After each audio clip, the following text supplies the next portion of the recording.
ये जानना चाहते हैं कि वो कौन-सा उपाय है या कौन-सा वो स्रोत है जिसके द्वारा मैं कह दूँ कि जिसके अगर नित्य प्रति आप पाठ करें या कुछ ख़ास सफ़र पे आप जा रहे हैं, कुछ ख़ास सफलता के कार्य से आप जा रहे हैं,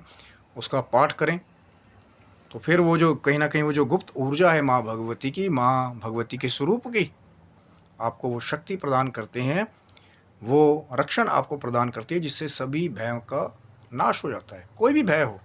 असफलता का, दूसरी जो नेगेटिव एंटिटीज़ है उनका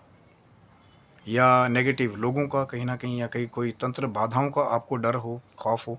तो वो सब जो है इस स्रोत के द्वारा यदि आप पाठ करें भक्ति से, समर्पण से, तो फिर कहीं न कहीं ये सभी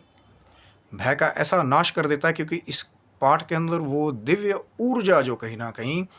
छिपी हुई है, जो बुराइयों का, नेगेटिव फ़ोर्सेस का जो है मर्दन कर देता है। या वो जो कहीं न कहीं आसुरी प्रवृत्तियाँ जो हैं, जो एक आम भक्त के जीवन को, साधक के जीवन को जो है बाधित करता है या कहीं न कहीं वो जो दूसरे शरारती तत्व हैं कई बार जो है, जो नेगेटिव फ़ोर्सेस का प्रयोग जो है आम जन के ऊपर करते हैं,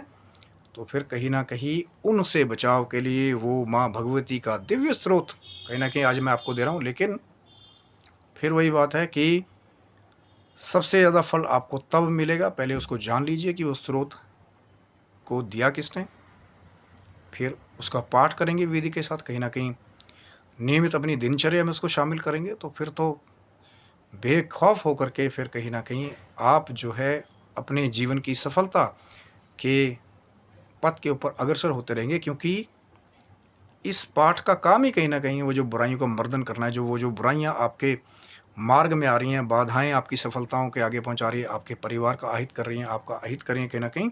तो उनको दूर करने के लिए ही ये दिव्य स्रोत है जिसका नाम है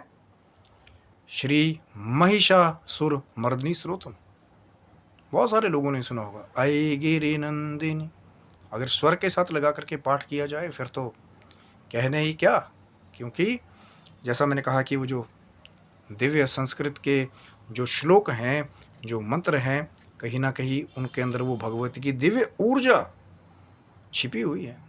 और जब आप उनका भाव से उच्चारण करते हैं, पाठ करते हैं,